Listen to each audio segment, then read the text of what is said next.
You are 23 years old, and you are doing what you always do at 11 p.m. on a Tuesday. Sitting in a government cubicle in Fort Meade, Maryland, running pack analysis on encrypted traffic flowing out of mid-tier sanctions target in Belarus. The work is tedious.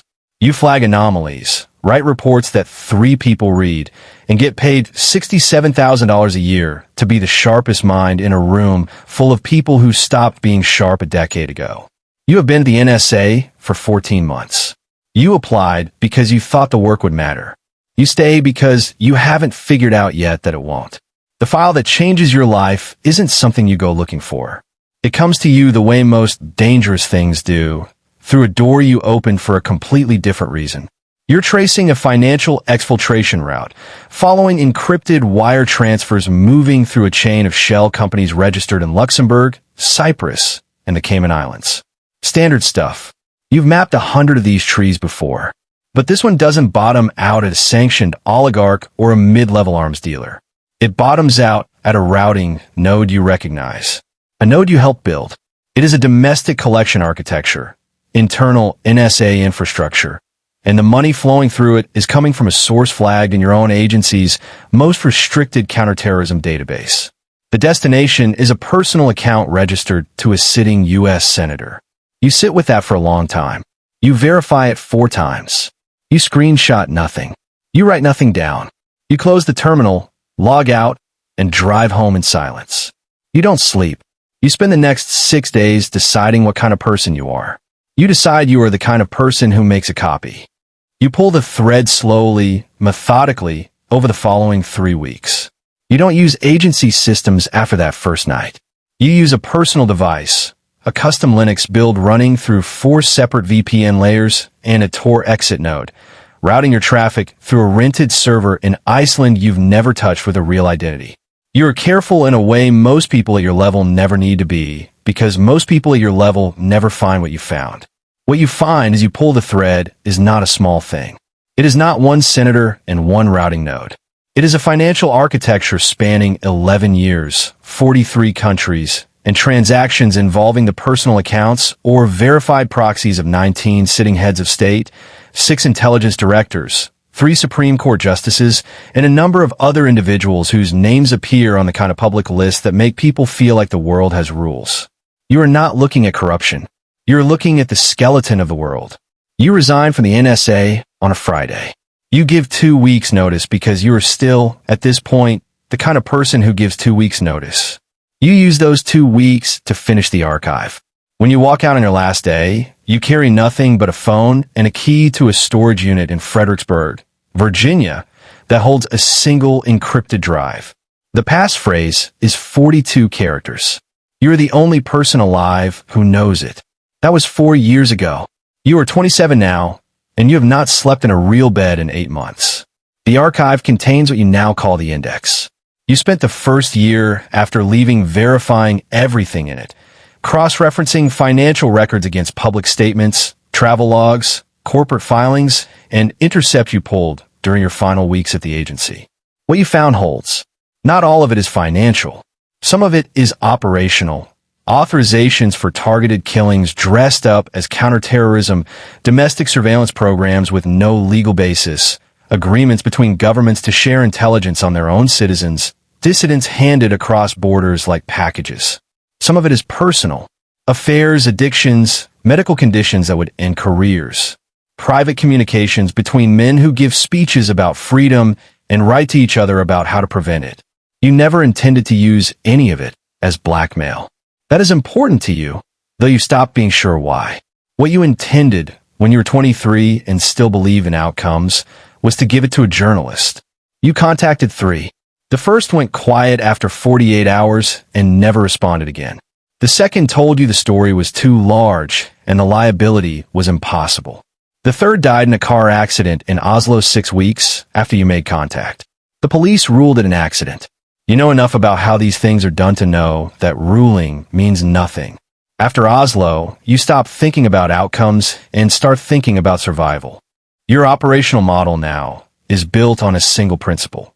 You're only safe as long as the archive is undiscoverable, and the archive is only a deterrent as long as the people who want to destroy believe you have the capability and the will to release it.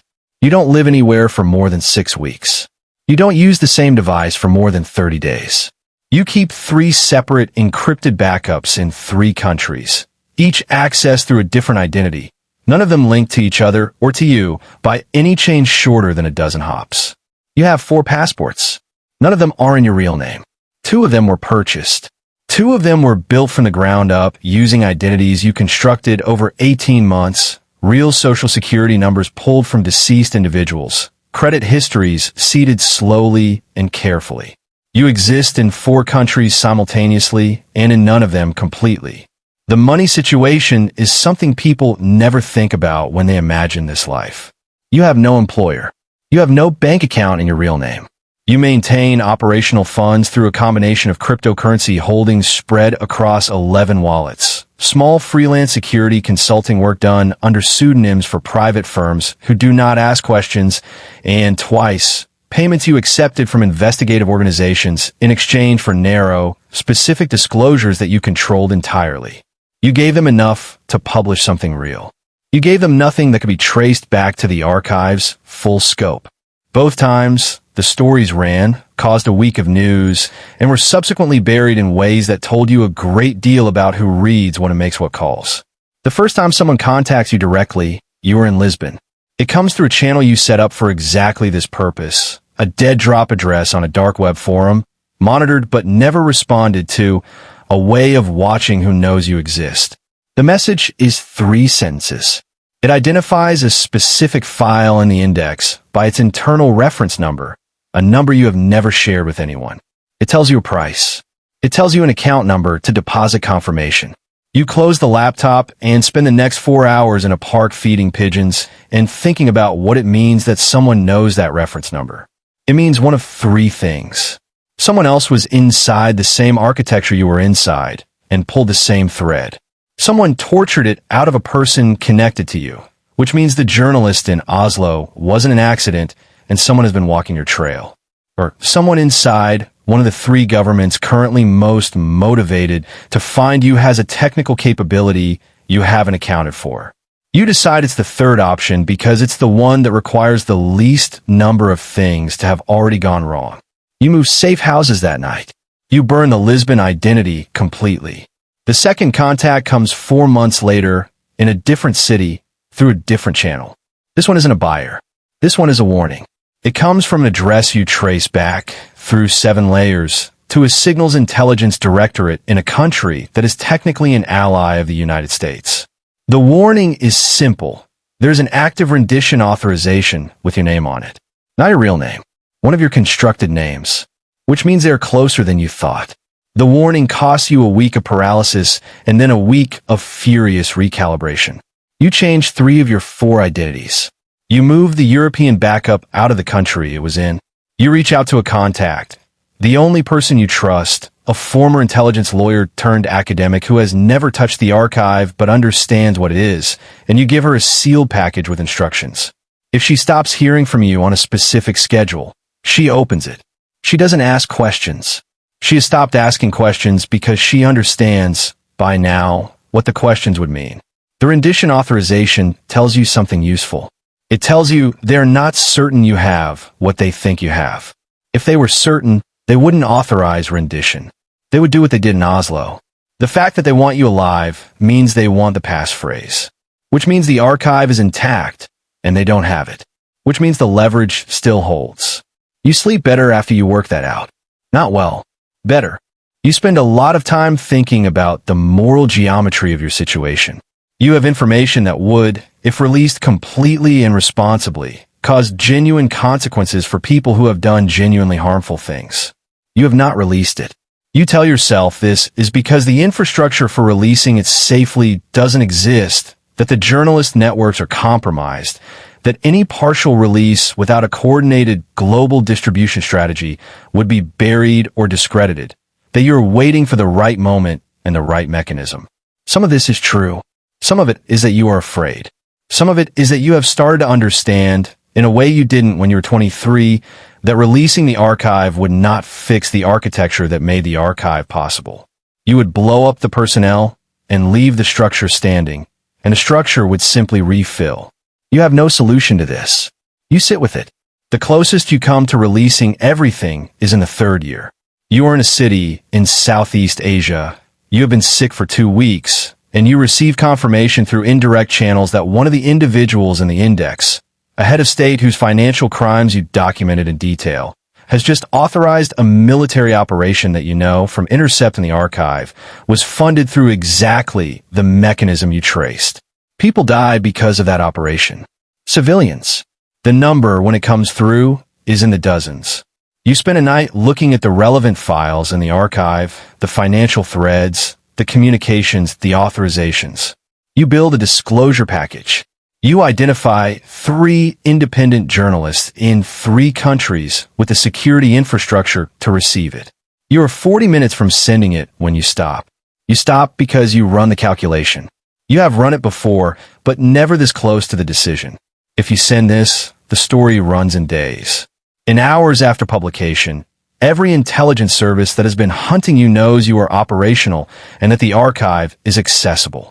The rendition authorization activates. Your contact with the sealed package is now a liability to herself. The other files in the archive, the ones about the other 18 heads of state, the intelligence directors, the justices, are now known to be in danger of the same disclosure, which means 17 other governments have an active interest in finding you within the same news cycle. You would be the most wanted person on Earth within 72 hours of publication, and your ability to protect the rest of the archive would collapse. You would spend whatever time you had left running, not protecting what you built. You don't send it. You close the laptop. You cry for a while, which surprises you. You didn't think you still did that. What you are now is something that doesn't have a clean name. You're not a whistleblower because you haven't blown the whistle. You are not a blackmailer because you have never made a demand. You are not an asset because you serve no government. You are a man with a key to a room that powerful people need to believe they can either unlock or destroy, and so far they have done neither, and the equilibrium that creates is the only thing keeping you alive and free. It is an equilibrium built entirely on other people's uncertainty, and you are aware, every day, that uncertainty is not a permanent state. You think sometimes about the version of you that stays in that cubicle, runs the packet analysis, writes the reports, goes home, lets the thread go. It is easy to imagine. It requires only a single different decision on a single Tuesday night, and the thread is still there, unread, and you're somewhere safe and small and unimportant, and none of this is yours. You don't let yourself think about that version for too long. Not because it makes you regret what you did, because it doesn't, and that frightens you more than anything else in the archive. You're in a new city now. You don't say which one, not even to yourself in the moments when you're thinking in language. Old habit and good one. The laptop is open. The archive is encrypted and distributed and backed up and alive. Somewhere, in at least 2 countries, people with significant resources are trying to find you. Your contact hasn't opened the package. Your 4 identities are intact. The passphrase is still only in your head. The index is still complete. You are still the only person alive who knows everything in it. And every person in it is still, as of today, acting exactly as the files predicted they would, which is to say, with impunity, with consistency, with the confidence of men who have never once believed that anyone was watching. You close the laptop. You move to the window.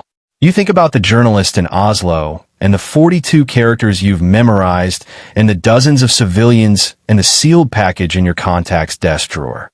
You think about what it would take not to release the archive. You've run that calculation enough times, but to build something that could survive the release. A structure, a coalition, something that could absorb the shock and keep the signal alive after you're no longer able to protect it. You don't have that yet. You are working on it. That is at this point the only thing you're working on. The city outside the window doesn't know you are in it. That is the last advantage you have, and you intend to keep it for as long as the math holds. The math right now still holds. You check it every morning. You'll check it again tomorrow.